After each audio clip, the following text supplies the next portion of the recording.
Thanks for watching Portugal What's on Videos. Benagil is a rock formation in the sea. Benagil is probably one of the most beautiful places on planet Earth. When visiting Portugal, you should include Benagil in your route. The most popular way to visit is by boat. Boat allows you to visit Benagil as well as several other caves along the coast. This is the longest boat trip from Portimao. Discover the navy beach, stop for a swim, and maybe see dolphins. New boats, less polluting, safe, and comfortable.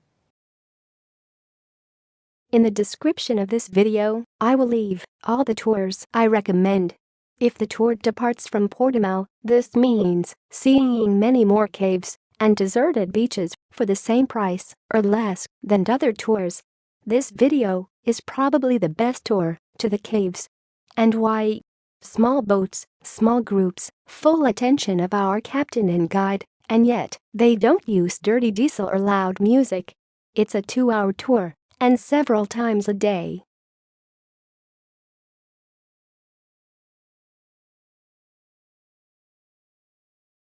My name is Sarah. In the description of this video, you have my WhatsApp and Telegram channel.